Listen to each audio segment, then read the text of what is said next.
It seems like everywhere I look, Instagram, Twitter, Facebook, everything is awkward. It doesn't even really make sense anymore. It's like, oh, I fed my dog, awkward. Oh, I cooked dinner, awkward. Oh, I drove to the store, awkward. No, those things are not awkward. Those things are totally normal parts of life. Now, I'm not saying I don't use that word. I do use that word. I sometimes even abbreviate it, and I even say ox sometimes, because I guess that's just the cool thing. That's the thing the kids are doing these days. Totes, ox, hashtag. I think we're losing the true definition of what that actually means, and I think we should maybe stop saying it in a lot of cases. Again, it's not awkward for you to go to the store. It's not awkward for you to do something else. True definition of awkward would be getting your swim trunks ripped off when you're inner tubing at the lake with your girlfriend's parents in high school. Now, that was just an example I thought of. I do not say that from personal experience.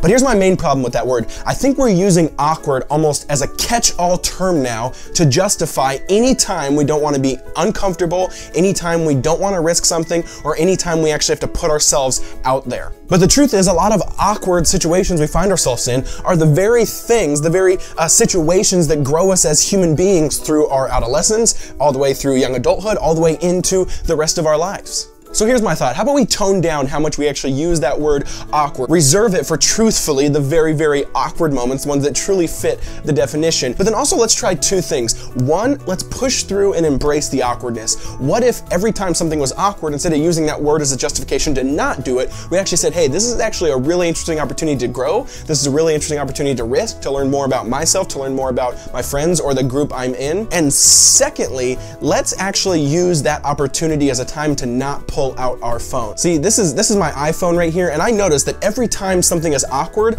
I pull this out and I start scrolling. If I'm totally honest, there's even times where I'm at a grocery store or hanging out in a social gathering where I don't really know everyone. I'll pull it out and I'm not really even doing anything. I'll pretend like I'm doing something just so that the situation isn't awkward. The phone almost becomes like our comfort zone, or almost like our comfort blanket, where anytime we feel awkward, we feel the need to kind of enter into a different world. What if instead of entering into a different world, Twitter, social media, Facebook, all that stuff, Instagram, instead of entering into that when something's awkward, we actually enter into and push through the awkwardness in the world we're living in the present. And I would argue when you embrace that, there's a lot of joy there. I heard a quote that I think it said, don't let 5 seconds of awkwardness make you do something that you regret for the rest of your life. Meaning sometimes there is a few moments where it's hard and it's uncomfortable, but man, I have so many experiences in my life where I've built a friendship from pushing through that, I've learned something new about someone, or I've experienced something in a totally more beautiful way. See, a lot of us treat awkwardness like some scary thing that we need to run away from, but what if it's actually an opportunity we need to run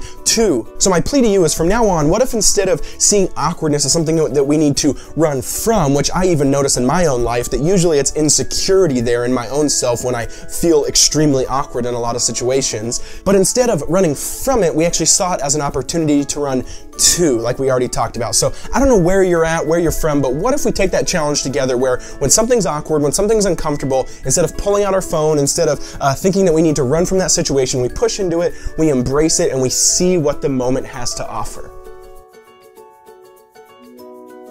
Hey guys, Jeff here. Now, the book of the month I'm recommending on Audible this month is 1,000 Gifts by Ann Voskamp. It's an amazing, amazing book about finding joy in the ordinary by being thankful for what God has given us. Now, if you don't know about Audible, it's amazing. If you go to audible.com/Jeff, you get your first book free and your entire first month free, and Audible is the best customer service. If you don't like it, you can cancel and you keep the book. If you don't like the book, you can return it for free, get another one for free. They are amazing. So check that out, audible.com/Jeff. Besides that, make sure to subscribe, check out my store. We got new shirts, and that's all I got. Talk to you guys later.